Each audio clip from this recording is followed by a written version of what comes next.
Why are airlines allowed to only pay wages for in-flight hours, ignoring all of the pre-post-flight work the crew performs? One thing to keep in mind is that the wage that the flight crew is paid is inflated to compensate for the hours worked that are not paid.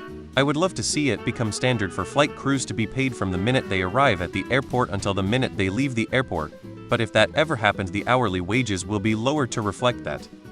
Ask the union. As far as why it's allowed, the reason is workers signed a contract that specifically said you won't get paid until the doors close, so they accepted the terms as part of employment. They are a highly regulated industry with many laws that pertain only to their field. They are not treated the same as other businesses.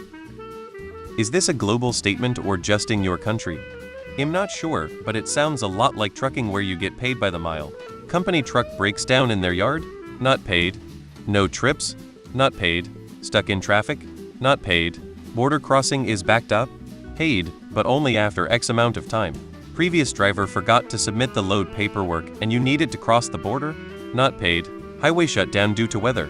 Paid, but only up to X amount per day, and Y number of days still less than the amount you'd make driving. Like why either industry is like this, but it's the employees that get screwed.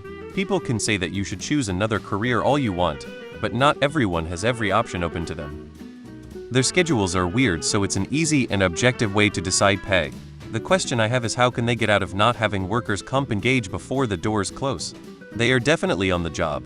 I can see negotiating a pay package that pays by how long the doors are closed, but their show time at the airport should be when worker protections engage.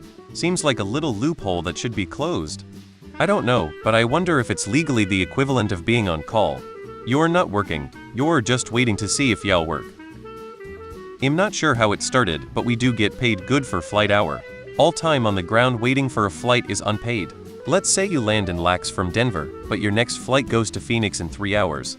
That's 3 hours unpaid. Hopefully you can find an empty corner to hide. We are paid a per diem. Every hour away from home base is a little over 2 at my airline. It's non-taxable, so can add up. 3-day trip gone for 50 hours. That's an extra 100. Seniority is crazy important at an airline, so once you get people under you, your quality of life increases. The reason airlines only pay for in-flight hours is largely tied to industry norms and historical labor practices. Airlines often argue that flight time is the most critical and customer-facing part of the job, so that's the time that's compensated. The pre- and post-flight duties, like safety checks, boarding, deplaning, and handling paperwork, are considered operational tasks that are typically factored into the overall workday, but aren't directly related to the flight experience itself. Unfortunately, this practice often doesn't fully reflect the actual hours worked by flight crews, leading to frustration. Some unions and labor groups have fought for better pay structures to address this issue, but getting a shift in compensation can be difficult. So, in short, it's a combination of historical standards, cost-saving measures, and the complex way airline schedules are structured. Because that's how the airline and union agreed to way back when. Plus, airline pay is complicated and there's more to it than fits the eye. The real reason is 3 words. Railway Labor Act. Because they figured out how to make hurry up and wait a business model. TIL airlines only pay. I would love an airline worker to chime in.